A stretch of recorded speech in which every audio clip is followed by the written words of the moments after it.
We started this farm from scratch in the middle of Iowa in the 1960s. When times were good, we completely remodeled and rebuilt the farm both in 1980 and the year 2000. Today, we're packing up the farm in Iowa and farming in northern Missouri. We're gonna build this farm from scratch. It's gonna be modern. It's gonna be the biggest thing we've ever built. Let's get into it. Okay guys, welcome back to the series. Now, this is crazy. We sold land in Iowa and actually traded it for land in Missouri. The quality of the land is probably honestly the same. There's a couple good spots in Missouri that have some really good soils, and we're in one of them where it's a river bottom area. It's kind of some heavy dirt. There's not much sand, and I think this will produce good. So all of our land has been completely traded. The only thing though is we got to build our farmstead right here on the corner of Marsh and Smebby.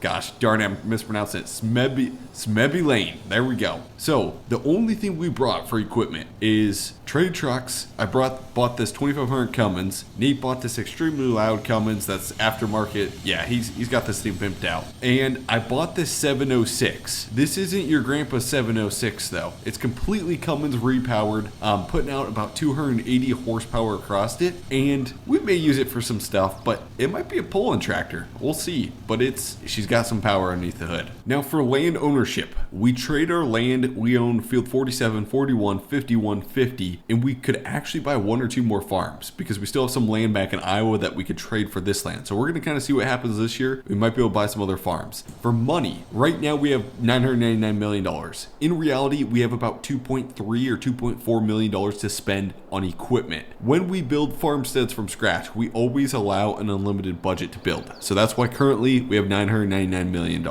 I'm going to build my dream house on it. Nate's going to build his dream house. We want to make this like a giant compound. I also at some point, maybe not today, but I want to build some stuff alongside of here, like maybe a town down there or maybe a couple different buildings. We've got an elevator a mile down the road. I want to make this place poppin'. This place a little more urban with more neighbors close and maybe a town close. So we'll see. Let's get building this farm. It's going to take me a while, but let's see what we can do.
And after 3 hours of building, here's the final reveal, guys. This is probably the best and nicest, cleanest place we've ever built in a farm series. especially with Nate. Nate's is insane over there. We'll show you guys that last. He's finishing up a couple things. So first thing as we pull through, we got like 3 different driveways. Here's where probably a lot of equipment's going to go out. And then this driveway over here is kind of like the personal home driveway here, and then goes up to the shed. And then there's one more driveway over here that leads to the bin site. This is a gravel one though. This is just for semi trucks pulling in and out. Pretty much goes to the bin site over there. And then you can wrap around with your semi truck and head out the other driveway. Those power lines are like extremely low. That's the one thing that's super weird about this map. Look how low those power lines are. Hopefully they don't have collision on them. So first things first, we got the main house. You guys have seen this in the other series. This is the main house. We went old with like a red and white theme on here. I think it looks beautiful across here. We got Old Glory flying up here. Of course, got the decorations around it. Looks great. When we go inside the house, I think a lot of you guys have seen this. Got the kitchen, got like 3 bedrooms up here, a bedroom down here, then you got your garage.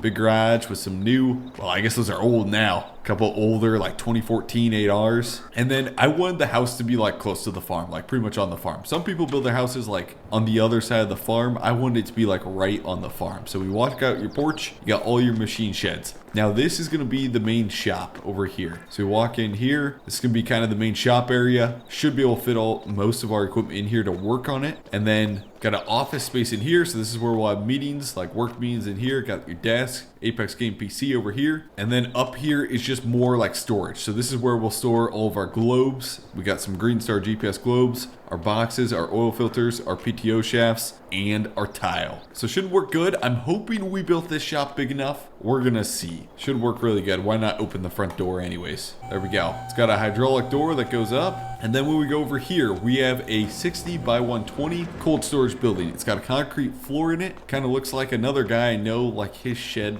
Does look familiar. Huh. Wonder whose shed this is. But anyways, 60 by 120 machine shed should work pretty darn good for us, just for cold storage. This is kind of like a little personal hobby shed, and this is where like some small stuff's gonna go, like gators, side by sides, work pickup trucks will go in here. We got a little wood stove, should work good to store those in here. And then we have all of our seed bins right here, decalp. And then we have more cold storage. Now, with this building, it's a little older, so only like smaller implements can fit in here, but it'll work good for us, more cold storage. And we honestly may not have enough storage for how much like equipment we're gonna have. And then we have some open cold storage here where we're gonna store some implements. We honestly maybe should have built 2 hoop buildings like this, is what I'm thinking. Now, this is where like during planting season, we have planting rigs, field cultivators, like harvesters. They'll kind of just sit out here in the back of the farm. You know, when we don't want to just get them all tucked away, we kind of just want to leave them outside, and we're in the middle of like harvest. So this is kind of our staging area back here. And then we have a driveway down to the field. Now, check this out. We had field 65, guys. This is how much space we took up. Like literally over half the field we took up. We're gonna need to buy some more land. I am thinking about buying or adding another machine shed back here somewhere. I feel like we could expand this farm even bigger. We'll see. Here is our grain site.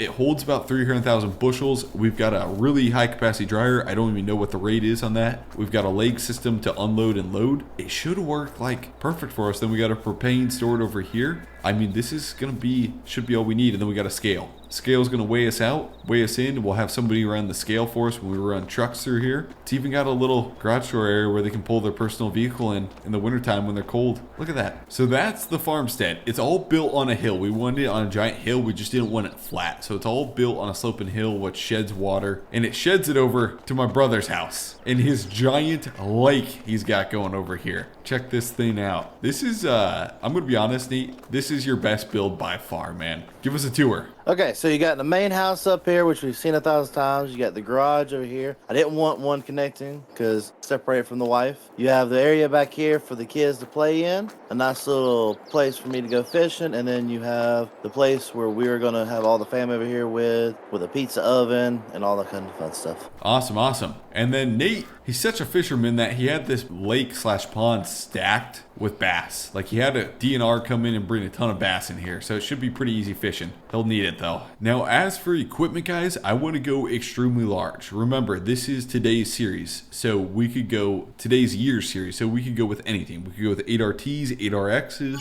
We could go with new quad tracks. Literally anything is fair game. So trying to decide what we're going to go with. Basically, we're going to try and run as many acres as possible and it be as profitable as possible. So the first tractor to go in here is a 706. Picked up a rollover protection system for the back of it too. Should help us when we're like mowing ditches, stuff like that. A little more safety. The 706 loaded up with the Cummins engine in there. Or unloaded, I should say. And we'll back her in the shed. You know what I'm worried about is I think we should have built the building a little taller because boy, some of these larger combines and machines, it might be tough fitting them in here. We'll see though. And we're going to pull the pickup truck around, unhook the gooseneck trailer back here because this works super good because like this is where we can store a lot of our equipment. It's just a giant area where you can like turn around in the back of the farm. If you need to store something and you don't want it like looking ugly out front, just put it in the back of the farm. And I love the windbreak we got too. Windbreak's gonna work perfect. Pull the pickup inside the shed, garage I should say,